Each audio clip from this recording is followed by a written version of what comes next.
dear friends, welcome back again. We are so happy you popped over again to see what we are up to today. Of course, for everyone who is new here, welcome. We are Janny and Dyanne, and we hope you enjoy what you see. And if you do, of course, we hope you take a little bit of inspiration with you. For everyone who is here and is not subscribed to our channel, we hope you will click the red subscribe button, give it a thumbs up, and tick the bell so you will be notified every time we upload new DIYs.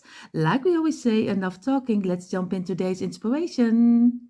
Of course, we have our Jenga blocks again. This is the size, and I just opened this new package. For the ones who are new to our channel, welcome. Jenny and I do a lot of DIYs with tumbling tower blocks, and this is the package that we buy online. This thing here costs €3 for each package, and then you get 45 pieces, which are 5 centimeters, long actually. And we love to build with them. I also have my wood glue at the ready. This comes from Action. Action is a shop similar to Dollar Tree, but then here in the Netherlands. And yeah, almost everything you see comes from Action because they're super cheap and you have such nice stuff to craft with. What I'm going to do today, I'd like to build some sort of bird herb house with you. A house where you can install or store your herbs. For decoration, of course, because I don't think it's a good idea unless you use plastic foil to start, farming, gardening your herbs inside such a thing. But I like to love it to make it anyway. Could be perfect for summer season or the spring season or throughout the whole year, what you like. What we need, of course, we need the tumbling tower blocks. I have the paint at the glue at the ready, and we can also use some paint. I'd like to use some white paint from the construction market, but you can use any color that you like. And if you want, you can also use letters or stamps, or if you have a circuit machine, that works too.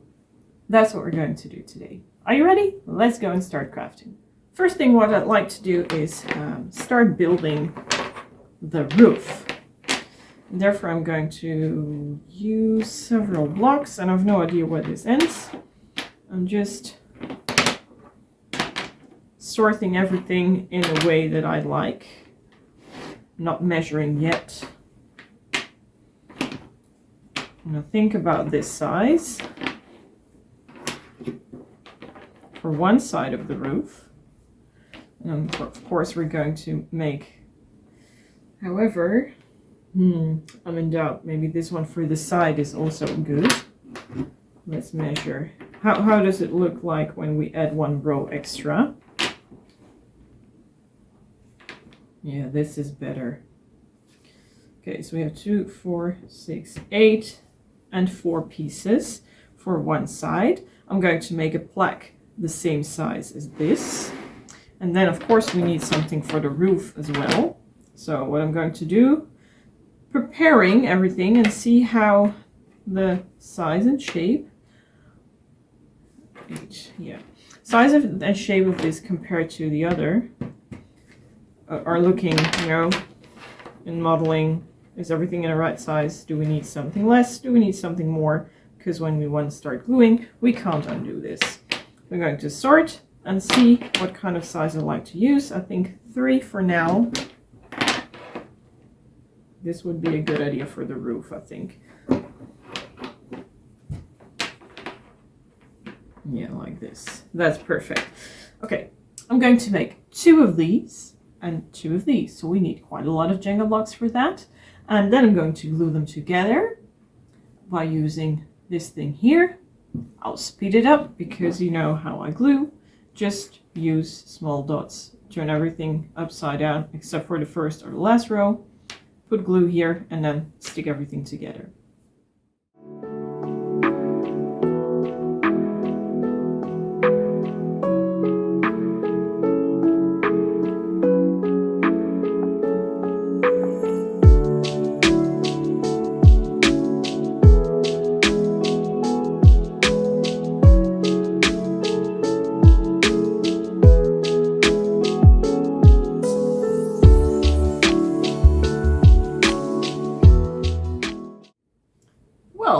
That was a lot of glue. You probably saw me doing this, pushing here and then all the way up here. Why I do that to outline the glued parts. By putting everything under pressure, then you can hopefully get a little bit more, neat glue work, everything outlined. And so I'll let this dry for a couple of minutes. And then I'm carefully going to rotate them, put glue on the long sides, and then press them together and do the same one with the parts for the wall. This is the roof, that will be the wall, and then we only need to make a front and a back. That's basically it.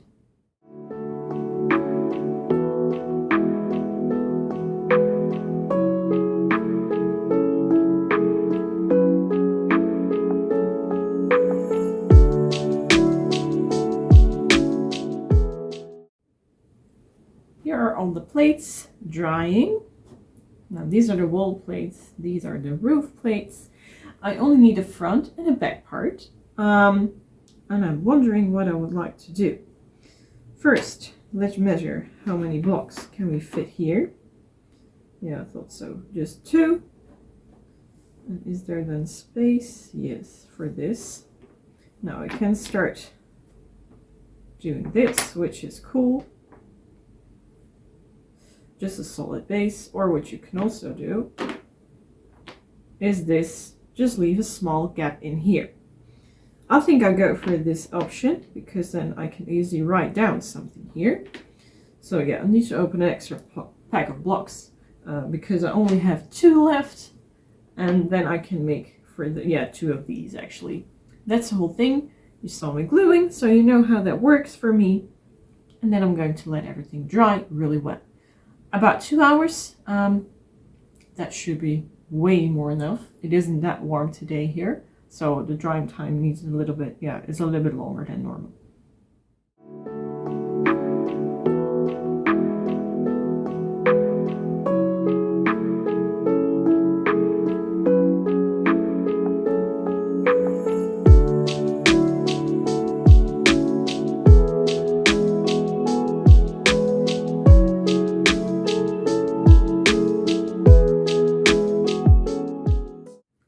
We're back. It's the next day. Everything has been drying overnight. The only thing I forgot to make was the bottom plate, and therefore I measured what I needed. Well, these are the front and the back of the wall, so it should be this long.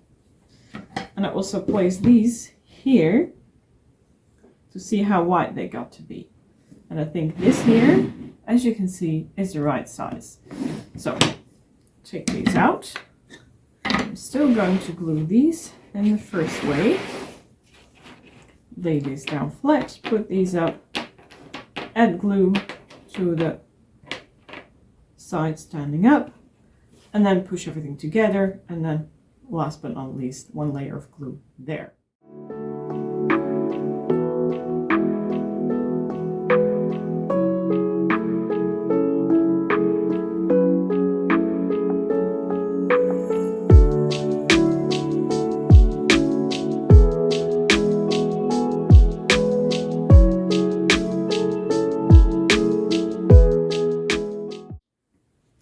Bottom plate here is at the ready. I think it's time now to start applying glue here. Oops, wrong side. Yeah, starting over these sides is the best, or at least I think that's the best. Let us apply some glue, and on the other side too.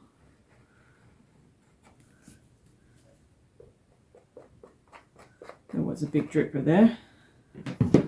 Okay, number 1 and side number 2. There we go.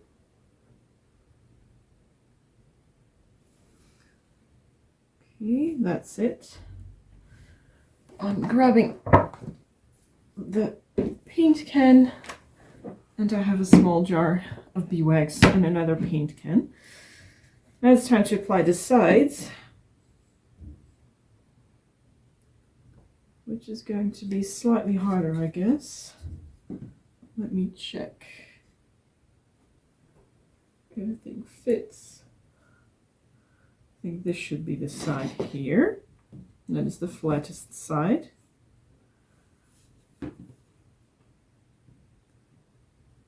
And then here Yeah, sometimes it might depend. One side works better than the other side. Yeah, this one is okay too. Now, what I should actually do... Oh, it's already pretty stuck. Okay, don't touch it too much. Hope you can see it. Just apply some glue here.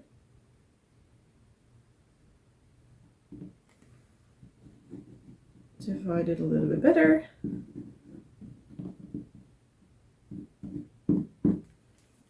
And then I'm holding it because I also want to do the other side. Don't touch the bottom side where you already put on glue.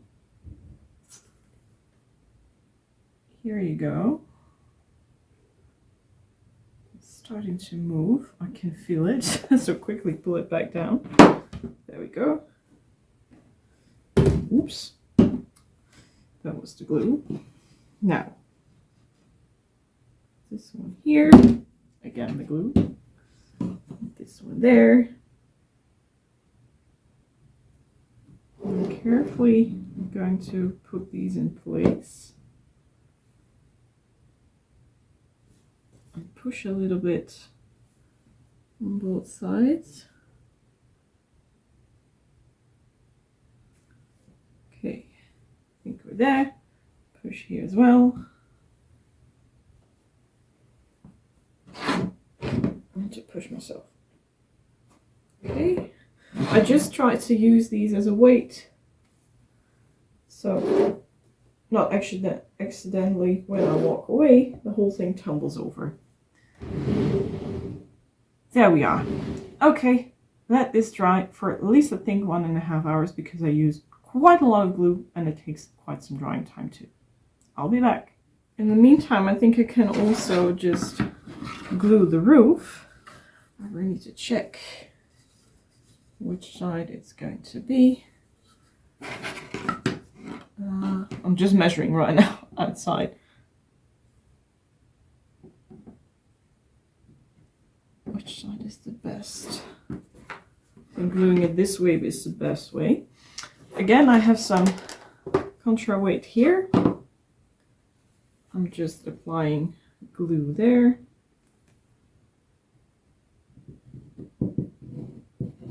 Divide it so it sticks the best together. Because we have to wait for the birdhouse to dry, so we can also glue down the roof. Okay, just carefully applying it here. Press a little bit. I'm using this one here to avoid so it won't tumble over. See, that's going to work perfectly well. Good. Just leave it there. There we are. Close down the cap. I once forgot that and I can use a hot needle to clear the nozzle. Okay. Now we just need patience. As I said before, let's wait until everything is completely dry and take your time before this. Everything's dry. The base here. And we have the roof here. Painting time for now. Just making it white with plain white paint from the construction market. And yeah, I think I just use separate crafting mats for both of my projects. Here will be the first one. I start from the inside here, work my way up here, inside here, and then we go do these things, I think, here, there, and the top as well.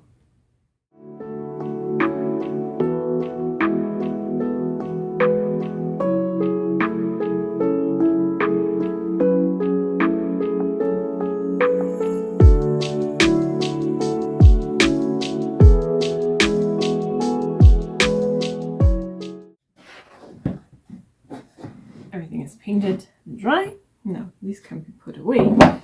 I want to decorate the front side here and I want to write down herbs. Therefore, I use my hot glue gun, which is already turned on because it needs to get some time to warm up. And I also have these letters, which are from Action 2, and I want to make herbs. These are, by the way, hope you can see them, completely made out of wood. They also had them in white and in blank. And yeah, I really like these one, which are black. Okay, well, try to align everything. When I glue down words or letters, I always start in the middle with the middle one, so I can work my way out. By doing that, it's always centered and outlined, and I really love that because I want to have it as straight as possible. Okay, I'm going to, let me see, yeah, I think I need some extra glue stick. Grab that and glue this together.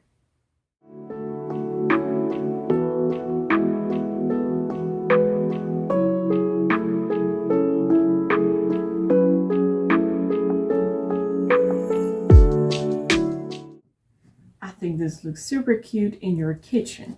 Well, when I was trying the roof, I used this bucket here of these wooden peg dolls, which I got from Action. Look, they come in different shapes and sizes. And I thought it would be fun to just use them on the bottom of our birdhouse. They have really quite a lot of sizes here. Oh, that's way too big. No, I don't want to use that. Maybe these straight ones are cool. I also have, yeah, they have the same size with round edges. I think, yeah, it's one or these. They're also smaller. Yeah, maybe this is better, that size. Of course, these are smaller as well. Personally, I like the straight one more. I hope that they have 4 in there. And I think so, because I already found out 3.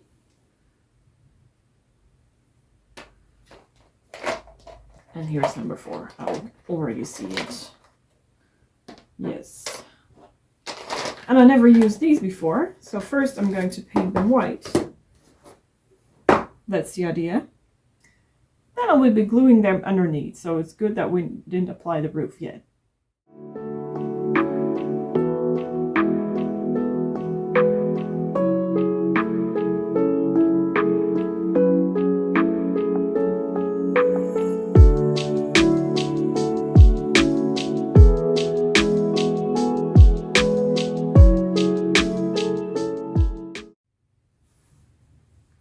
Pins are ready. Really like how they turned out. Now, time to put it here underneath this thing. So I turn it upside down. I didn't painted this because you're not going to see it, and I suppose that these things will stick better with the glue on unpainted. That's why I didn't painted this either, on unpainted wood. Then got really soaked up a little bit more. Big dripper there. And too much glue. Always rub against each other to divide the glue a little bit better. Now let me stand up because this thing is pretty big. I'm just gluing it down here in this corner so I get even positions on all the angles. There we go.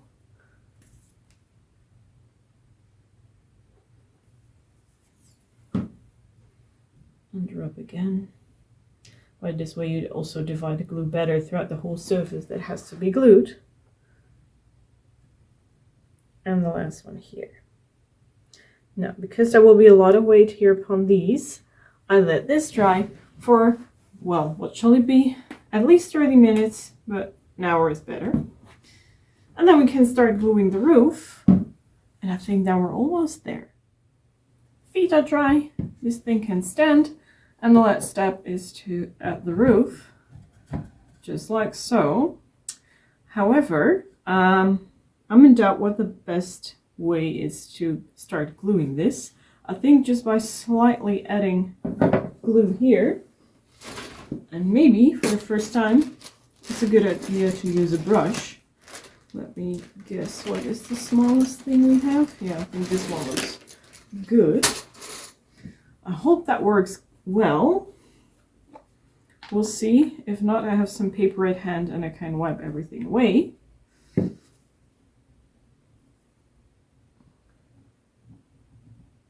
It's pretty sturdy, to be honest. I think this is going to work. Hold it like this. And go the other way as well. I'm using quite a lot just to be sure that, oh, it doesn't start dripping. That's good. Now it does. Let's divide everything evenly with that brush onto the cornered edge. Here's a big dripper. Get rid of that one. Never tried this before, but I'm pretty happy with how it starts to look. Okay, and then we can get our roof and carefully put it in the right place. There it is. I hope this is going to work. Let that dry for quite a lot of time because it's pretty much of glue. And to finish it off, I'm just putting the brush here and just draw a straight line to get rid of most of the big dots of glue, and parts where there isn't any glue I can just fill it up. Also do it on the other way. Now you don't have your big dots of glue left anywhere, but just a nice thin line. Well, that's it, I guess. To finish off this DIY, you can place herbs in here or another plant and put it in your kitchen, for example. I don't have any real herbs at home right now, but just to show you what you can do with it, there we have it. Just take a look at this cute herb house here. Really like the finishing off with the supports here underneath. Letters are cool, and you can put any kind of herb in here, or just for decoration, whatever you like. Let us know in the comment section what you think about this.